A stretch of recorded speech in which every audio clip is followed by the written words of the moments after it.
Radio Publique Africaine.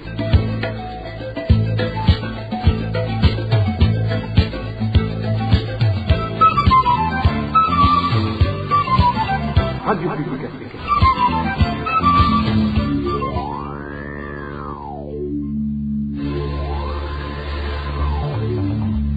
C'est le moment de suivre le journal parlé en français. À la présentation, Inès Gakiza.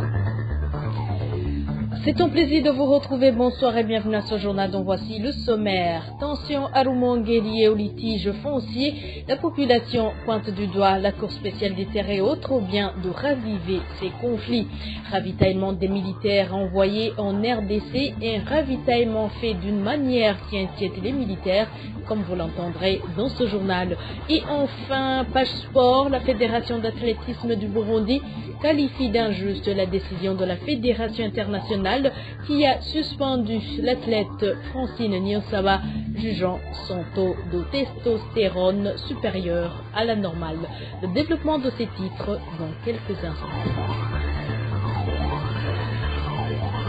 Encore une fois, bonsoir. Je viens de vous le dire. Les militaires burundais se trouvant dans le camp militaire d'Ogatumba en zone Mutimbuzi alertent pour leurs frères d'armes qui sont en train d'être envoyés en mission de ravitaillement en République démocratique du Congo. Selon les militaires, dans ces missions, on y envoie surtout des militaires ayant des maladies chroniques ou encore d'autres problèmes physiques.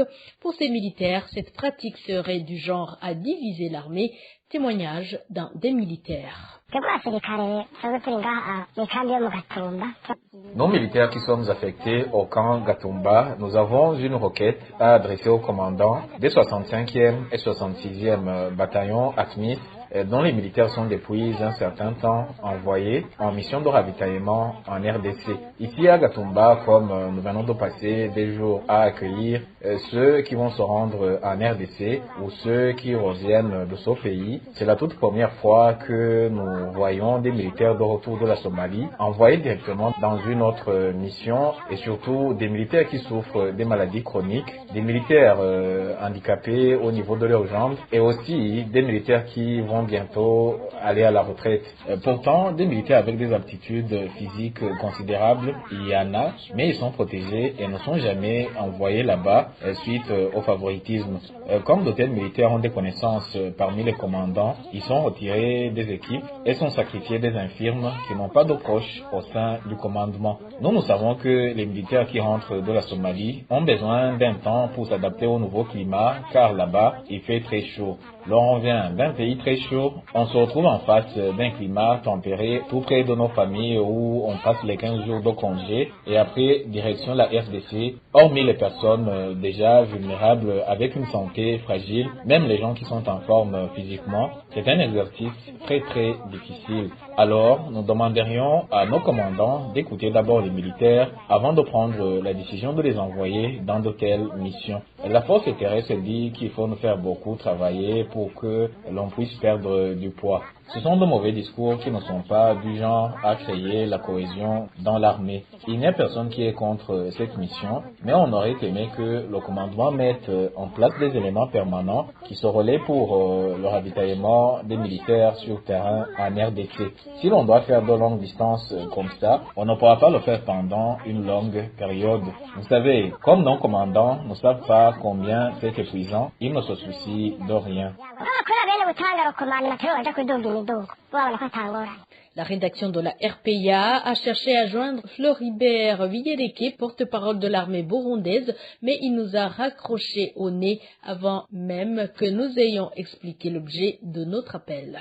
Certains rituels des autorités du CNDD-FDD suscitent des interrogations dans l'opinion qui a lieu de citer par exemple les différentes offrandes offertes par la population aux hauts dirigeants du pays, dont le président de la République et le secrétaire général du parti au pouvoir. Le cas le plus récent est celui du week-end dernier, quand la population qui avait participé à la croisade de prière organisée par la famille présidentielle dans la zone Marandia en commune Mutimbuzi, a offert plusieurs offrandes, dont les animaux et vivres à la famille présidentielle. Le point avec Onésime de Chimagidze.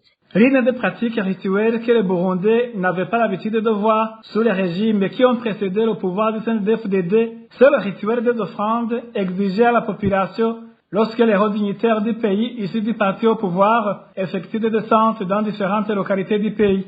C'est un rituel qui a été initié par le président de la République, Feu Pierre Nkurunziza. Ce dernier avait l'habitude d'effectuer des visites au sein de la population, et celle-ci était forcée par les administratifs de collecter des offrandes pour lui. Ses proches collaborateurs faisaient la même chose.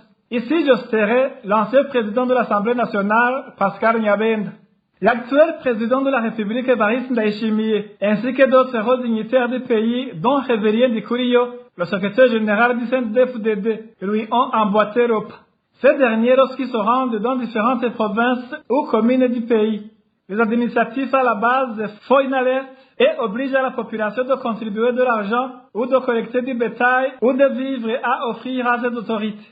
Ces différents cadeaux dont bénéficie le président de la République ainsi que d'autres hauts dignitaires du CNDD-FDD sont constitués d'animaux domestiques dont les vaches, des produits agricoles comme les régimes de bananes, des sacs de riz, de pommes de terre ou de haricots.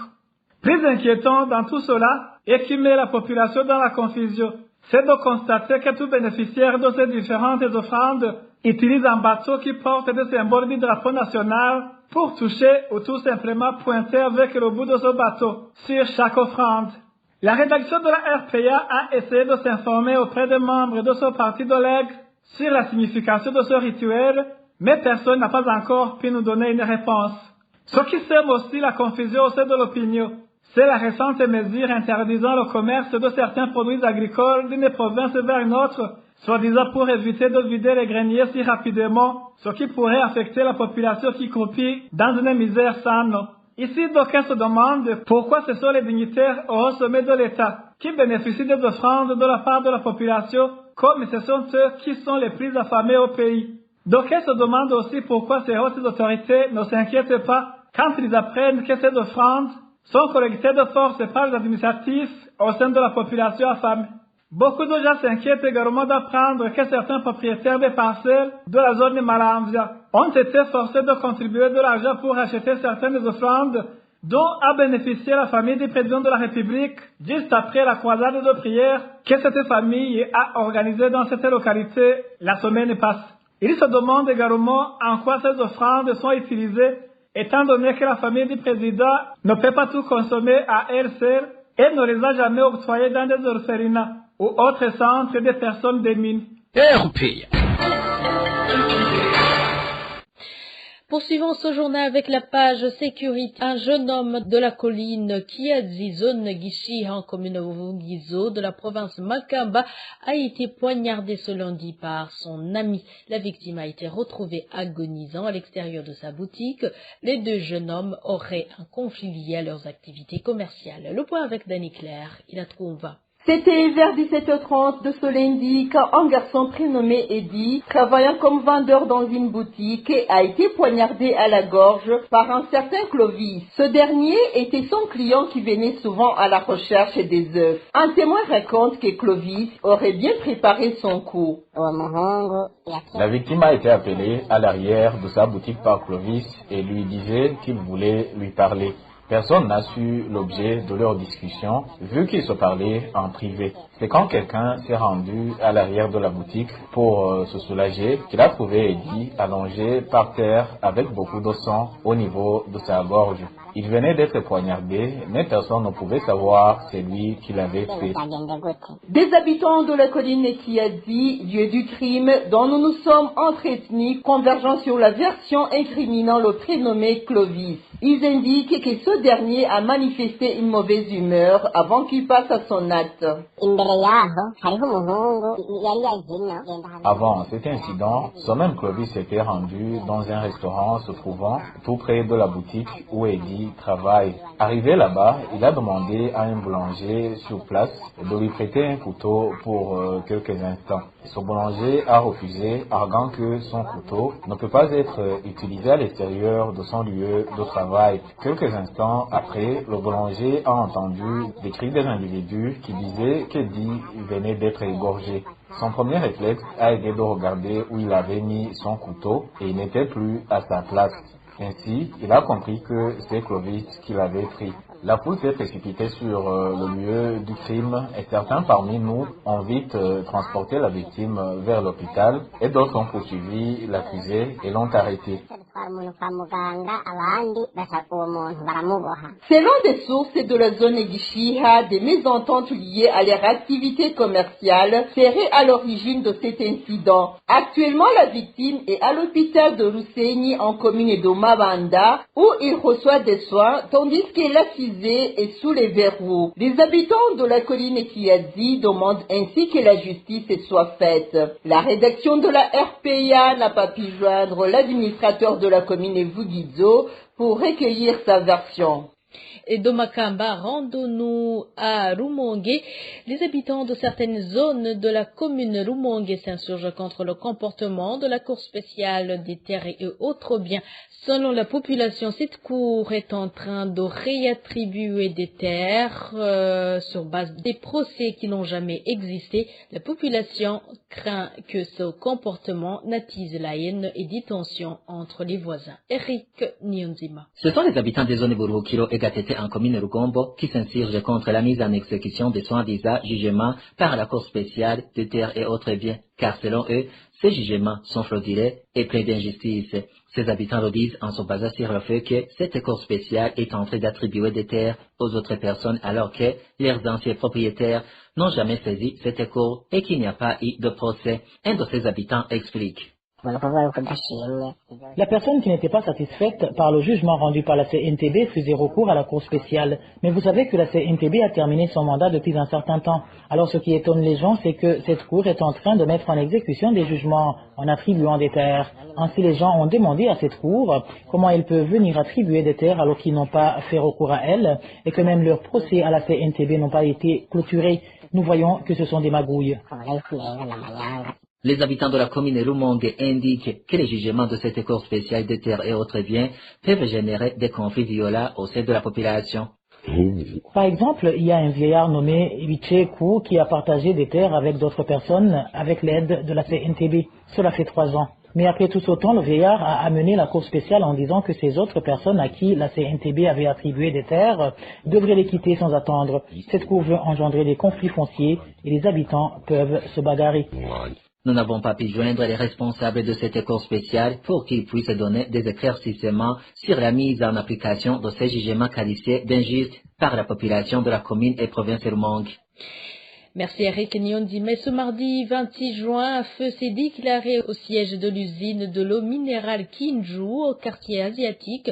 Selon des sources internes, le feu s'est déclenché du côté des dépôts d'acide. À part que le feu a atteint le stock de l'usine, d'autres sources concordantes indiquent qu'il y aurait des véhicules et des conteneurs qui ont pris feu. Et sport, avant de clore cette édition, le président de la Fédération d'athlétisme du Burundi, Dieudonné Kwizera, estime que les droits de Francine Niyonsaba ont été bafoués. Francine Niyonsaba est parmi les athlètes auxquels la Fédération internationale d'athlétisme a interdit la participation aux compétitions suite à leur taux de testostérone jugé supérieur à la normale. Dieudonné Kwizera n'est pas d'accord avec la décision. Ils ont été injustes envers Francine et ça continue jusqu'à présent. Si l'on te demande de prendre des médicaments alors que tu n'es pas malade, est-ce que tu peux accepter? D'ailleurs, pourquoi prendre des médicaments? De quoi souffre-t-elle?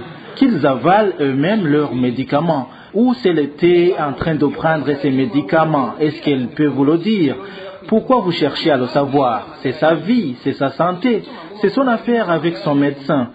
Il y en a qui prennent des médicaments pour courir vite. Et toi, tu demandes à quelqu'un de prendre des médicaments pour ralentir sa course, alors que nous tous voulons être rapides. Où est la logique? Moi, je ne suis pas d'accord. Si Francine décide de le faire, c'est son affaire, mais moi, je suis contre cette règle. Et la communauté internationale ne soutient pas non plus cette norme. Je peux vous dire que c'est seulement la Fédération internationale d'athlétisme qui applique cette mesure. Je peux vous dire aussi que Francine a défié la science parce qu'au début, ils ont dit que Francine, vous avez parlé aussi de Semenya, ils ont dit qu'elles avaient un soi-disant avantage sur le parcours allant de 400 à 1600 mètres, mais que cet avantage disparaissait au-delà de ce parcours. Moi, je n'appelle pas ça un avantage, c'est plutôt la volonté. Francine leur a montré qu'elle avait une volonté extraordinaire. Elle a passé toute une année et demie. Elle a maigri, elle avait des nausées, elle a beaucoup travaillé et a été capable de battre le record du monde dans les autres distances. Aujourd'hui, vous voulez qu'elle prenne des médicaments pour retourner dans cette distance-là qui lui était interdite. Et Dieudonné Kwizera dit ne pas comprendre non plus pourquoi la Fédération internationale d'athlétisme a modifié la liste lui donnée. Encore une fois, le président de la Fédération d'athlétisme de Burundi.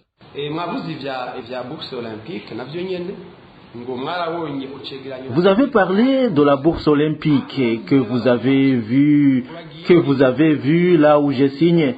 Oui, j'ai signé pour sauver les 3 autres qui étaient sur la liste. J'ai signé, mais je ne suis pas d'accord avec la mesure.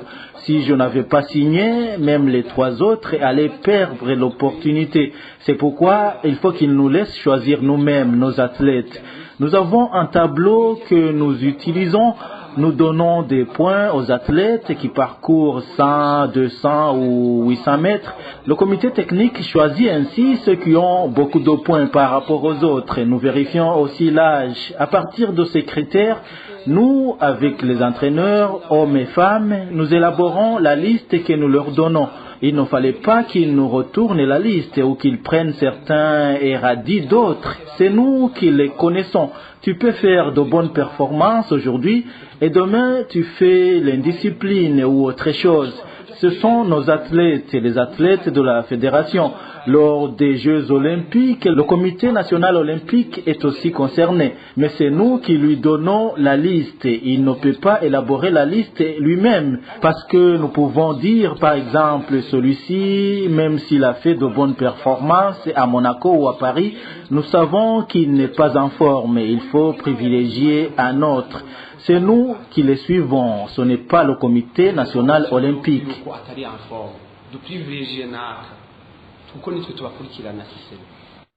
La conférence de presse de Dieudonné Kwizera est organisée quelques jours après celle de la présidente du comité national olympique, Lydia Sekela, qui avait signalé que les mesures prises à l'égard de Francine Yonsaba étaient conformes à la loi. Et voilà, c'est par ici donc que nous mettons point final à ce journal. Merci de nous avoir prêté une oreille attentive. Une excellente soirée chez vous.